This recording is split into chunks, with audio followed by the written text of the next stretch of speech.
आज एक बच्चा फोन किया और इतना रो रहा था, वो उसके पापा नहीं है, वो रांची में है, और इतना रो रहा था कि बता नहीं सकते कि सर अब 6 महीना पीटी का एग्जाम होगा, उसके बाद 6 महीने और, ये कैसे होगा सर। तो कहीं ना कहीं बच्चे चला बहुत परेशान है।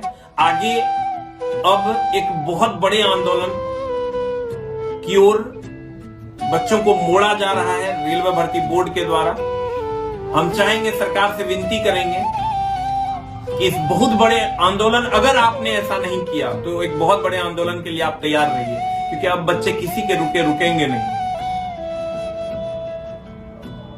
आज जब भी सारे बच्चे वहां प्रोटेस्ट कर रहे थे और जब मैंने कुछ सामान यहां से भिजवाया, खाने पीने के सारे सामान हमने मुहैया करवाना शुरू करवाया, तो समझिए आरपीएफ वालों ने सारे सामान को फेंक दिया रेलवे स्टेशन पे, और मेरे एक भी स्टाफ को अंदर जाने नहीं दिया। फिर भी कुछ लोगों तक पहुंचा।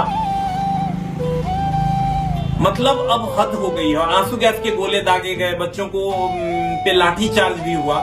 तो अब तो बच्चों के पास कोई उपाय बचा नहीं है, तो इसलिए सबको एक होकर लड़ना होगा। हम लोग आपस में ही अलग अगर हो जाएंगे, 2 खेमे 3 खेमे में बढ़ जाएंगे कि टीचर का अलग खेमा, जिसका एनटीपीसी हो, पीटी हो गया उसका अलग खेमा, जिनका नहीं हुआ उनका अलग खेमा, जिनका नॉर्मलाइज में कम बढ़ा उसका अलग खेमा। तो फिर रेलवे में पिसते रहो। देखो अभी क्या हुआ, जिनका एनटीपीसी पीटी हो गया था वो ग्रुप डी के लिए अब कौन लड़ेगा, जिसका अब पीटी मेंस यहाँ भी देना हो।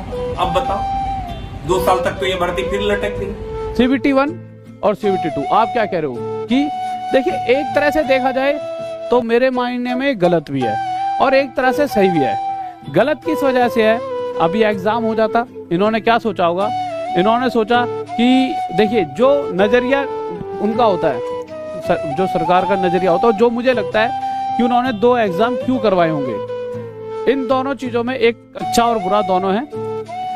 अगर मेरा सोचना यह है कि इन्होंने सोचा है 23 फरवरी को पेपर हो जाएगा, बच्चे कहेंगे सर दूसरी भी भर्ती लाओ।